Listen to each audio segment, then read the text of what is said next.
नमस्कार बिहार बोर्ड के परीक्षार्थियों, कैसे हैं आप सभी? आशा करता हूँ आप सभी बहुत अच्छे होंगे, स्वस्थ होंगे और मन लगा करके आप अपनी बिहार बोर्ड की परीक्षा की तैयारी कर रहे होंगे। साथियों, जैसा कि आप सभी बहुत ही अच्छी तरीके से जानते हैं कि आपकी परीक्षा कुछ ही दिनों में होने वाली है। लगभग 1 महीने से थोड़े दिन अधिक का समय है, तो आपको बेहतर से बेहतर तैयारी करने की आवश्यकता है। आपके उसी बेहतर तैयारी के लिए यानी कि हार्ड वर्क को छोड़ करके हार्ड वर्क नहीं करना है, अधिक मेहनत नहीं करना है, आपको स्मार्ट वर्क करने की ज़रूरत है। ठीक है? चूँकि अभी से आप किताब के सामने बैठना प्रारंभ कीजिएगा और पूरा किताब आपसे खत्म होने वाला नहीं है। ठीक है? यानी कि पूरा सिलेबस अभी से पढ़ लेना कोई आसान बात नहीं है। और लेकिन अगर आप चाहें तो संपूर्ण चैप्टर के जो प्रश्न आपकी बिहार बोर्ड की परीक्षा के लिए महत्वपूर्ण हैं, उन सभी प्रश्नों को आप इतने दिनों में याद अवश्य कर सकते हैं। ठीक है? आपकी इसी कठिनाई का सामना करने के लिए आज हम लोग लेकर के आए हैं आपके Bihar board class 12th chemistry यानी कि रसायन विज्ञान का प्रथम चैप्टर फिजिकल केमिस्ट्री का प्रथम चैप्टर ठोस अवस्था। और ठोस अवस्था के जितने भी प्रश्न हम यहाँ पे करवाएंगे, हमारी ऐसी आशा है कि बिहार बोर्ड की परीक्षा में अवश्य यहाँ से ही प्रश्न रहेंगे। तो बिल्कुल वीडियो में शुरू से लेकर के अंत तक बने रहिएगा। ठीक है? चलिए, आपका पहला प्रश्न है कि निम्नलिखित में से कौन सह संयोजक ठोस है? लोहा, हीरा, सोडियम क्लोराइड या तांबा? तो आपका सही उत्तर ऑप्शन बी हीरा हो जाएगा। चलिए दूसरे प्रश्न की तरफ बढ़ते हैं और दूसरा प्रश्न है, निम्नलिखित में से कौन अक्रिस्टलीय ठोस का उदाहरण है? NaCl, ZnS, SiC या कांच? तो यहाँ पे कांच आपका बहुत ही सही उत्तर हो जाएगा। तीसरा प्रश्न कि रवा में जब इलेक्ट्रॉन ऋणायन द्वारा खाली स्थान में पकड़ लिया जाता है, तब कौन सा दोष होता है? साटकी दोष, फ्रेंकल दोष, एफ सेंटर दोष? इनमें से कोई नहीं, तो एफ सेंटर दोष होता है। साथियों, ऐसे ही प्रश्न आपके बिहार बोर्ड की परीक्षा में रहेंगे, आपको बिल्कुल घबराना नहीं है। इसलिए आप बिल्कुल बहुत ही बेसब्री से, बहुत ही सावधानी पूर्वक आप सभी प्रश्नों को याद करें। चौथा प्रश्न, बेरवादार ठोस का उदाहरण है? हीरा, ग्रेफाइट, नमक या रबड़? तो यहाँ पे रबड़ राइट आंसर हो जाएगा। पांचवा प्रश्न, एचसीपी इकाई सेल में परमाणुओं की संख्या है? 4, 6, 12 या 7? तो यहाँ पे 12 एचसीपी इकाई सेल में परमाणुओं की संख्या 12 होती है। 6 नंबर प्रश्न, निम्नलिखित में से कौन सा ऑक्साइड जो है वो लौह चुंबकत्व प्रदर्शित करता है? CrO2, MnO2, Fe3O4 या V2O5? तो यहाँ पे chromium oxide option A right answer हो जाएगा। चलिए 7 नंबर प्रश्न है, बिल्कुल ज़्यादा समय न लेते हुए बहुत ही आसान तरीके से हम लोग सभी प्रश्नों को देखेंगे। 7वां प्रश्न, क्रिस्टल होते हैं 4 प्रकार के, 3 प्रकार के, 7 प्रकार के या इनमें से सभी? क्रिस्टल 4 प्रकार के होते हैं साथियों। 8वां प्रश्न, रवादार ठोस है? हीरा, कांच, रबड़, इनमें से सभी? तो रवादार ठोस जो होता है वह हीरा होता है, ऑप्शन ए। 9 नंबर प्रश्न, एचसीपी संरचना में पैकिंग प्रभाज होता है? तो बिना देखे 0.74। चलिए 10 नंबर, मूल क्रिस्टल तंत्रों की संख्या होता है? 4, 7, 14 या 8? तो यहाँ पे 7 आंसर हो जाएगा। अगला 11 नंबर प्रश्न कि बीसीसी इकाई सेल में मुक्त खाली जगह का प्रतिशत है? 32%, 34%, 28% या 30%? तो 32% आपका राइट आंसर हो जाएगा। 12 नंबर प्रश्न, एक धातु का रवाकरण हेक्सागोनल क्लोज पैक यानी एचसीपी संरचना में होता है, तो धातु का कोऑर्डिनेशन संख्या है? 12, 8, 4, 6? यहाँ पे आपका 12 राइट आंसर हो जाएगा। चलिए अब अगले प्रश्न है 13 नंबर, निम्नलिखित में से कौन से जोड़े में क्रमशः चतुष्फलकीय वायड और अष्टफलकीय वायड होता है? बीसीसी और एफसीसी, एचसीपी और सिंपल क्यूबिक, एचसीपी और सीसीपी या बीसीसी और एचसीपी? ठीक है, यहाँ पे ऑप्शन सी रहेगा। ठीक है, ये बी है और ये डी है। ठीक है, यहाँ पे ऑप्शन सी एचसीपी और सीसीपी यह आपका राइट आंसर हो जाएगा। और यह प्रश्न काफी महत्वपूर्ण भी है साथियों।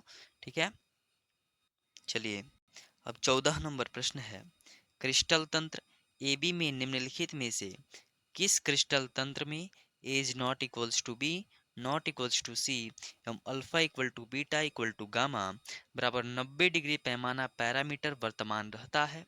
त्रिनताक्ष, ऑर्थोरोम्बिक, घनाकार है एक नताक्ष? तो यहाँ पे ऑर्थोरोम्बिक आपका राइट आंसर हो जाएगा।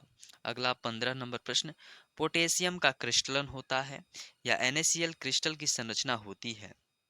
क्या फलक केंद्रित घनीय जालक में, अंतः केंद्रित घनीय जालक में, सरल घनीय जालक में या त्रिनताक्ष क्रिस्टल में? तो आपका ऑप्शन ए फलक केंद्रित घनीय जालक में राइट आंसर हो जाएगा।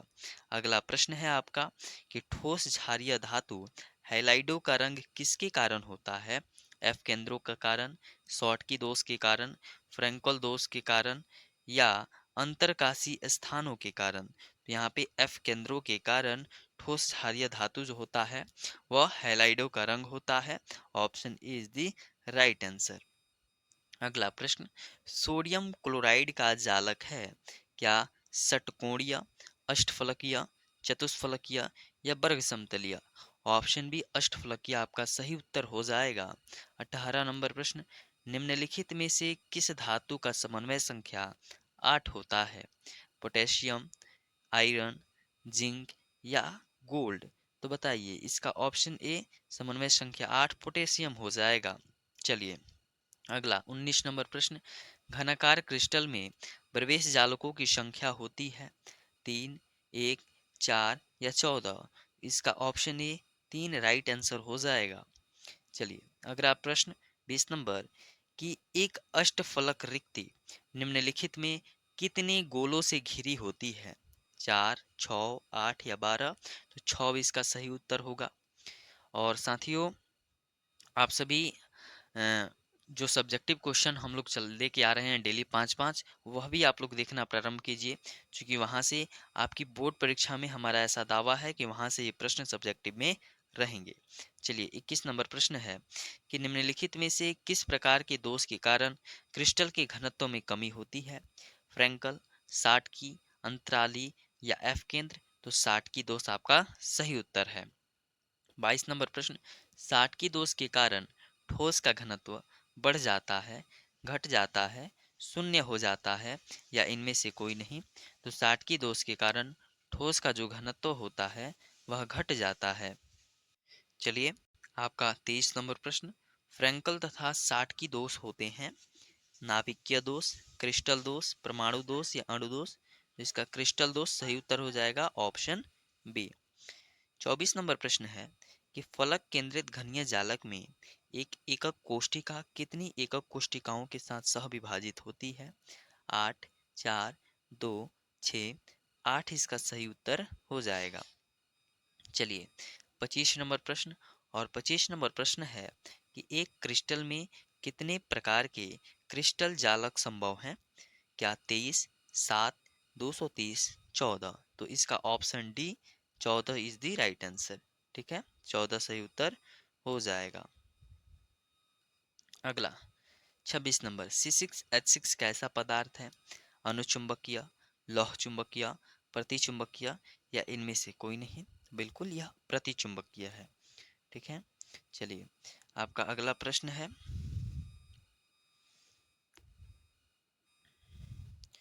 कि FCC एक जालक में कितने परमाणु होते हैं?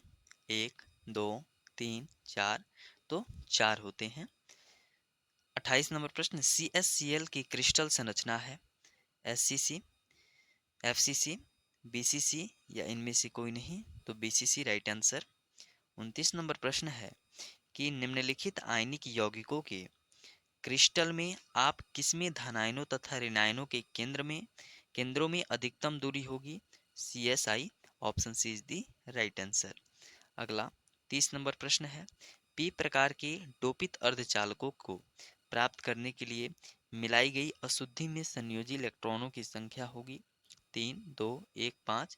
तो option A is the right answer. चलिए 31 नंबर प्रश्न, निम्नलिखित में कौन फेरो चुंबकीय पदार्थ है? तो इसको तो सोचना नहीं है, फेरो फेरो यानी कि Fe3O4। ठीक है, चलिए 32 नंबर प्रश्न। और 32 नंबर प्रश्न है कि अंतः केंद्रित घनीय जालक घनीय संरचना में उप सह संयोजन की संख्या होती है 8, 6, 4, 12। तो इसका 8 option is the right answer. 33 नंबर प्रश्न, ट्रांजिस्टर सेटों के निर्माण में प्रयुक्त होने वाला तत्व है silicon, option B is the right answer. चलिए 34 नंबर प्रश्न है कि निम्नलिखित में कौन ऑक्साइड धातु की तरह विद्युतीय गुण दर्शाता है SiO2, MgO, SO2 या CrO2। तो chromium oxide is the right answer. 35 number प्रश्न है निम्नलिखित में कौन बेरवादार ठोस है या निम्नलिखित में कौन अक्रिस्टलीय ठोस है। तो इसका सही उत्तर हो जाएगा ग्रेफाइट, ऑप्शन ए, या option B quartz glass, option C है क्रोम एलम, या ऑप्शन डी है सिलिकॉन कार्बाइड। तो इसका सही उत्तर हो जाएगा आपका option number B quartz glass SiO2। चलिए, आशा करता हूँ आपको आज का यह क्लास बेहद पसंद आया होगा, क्योंकि हमने बहुत ही लगभग में 11 मिनट अभी हो रहे हैं इस वीडियो को। 11 मिनट में आपको फर्स्ट चैप्टर के 35 प्रश्नों का हमने रिवीजन करवा दिया। ठीक है, तो आप हमारे इस वीडियो को अपने दोस्तों के साथ अवश्य साझा करें। चैनल पे पहली बार विजिट किए हो तो चैनल को अवश्य सब्सक्राइब करें, और वीडियो अच्छी लगी हो तो लाइक जरूर करें। बहुत बहुत धन्यवाद, मिलते हैं अगले वीडियो में।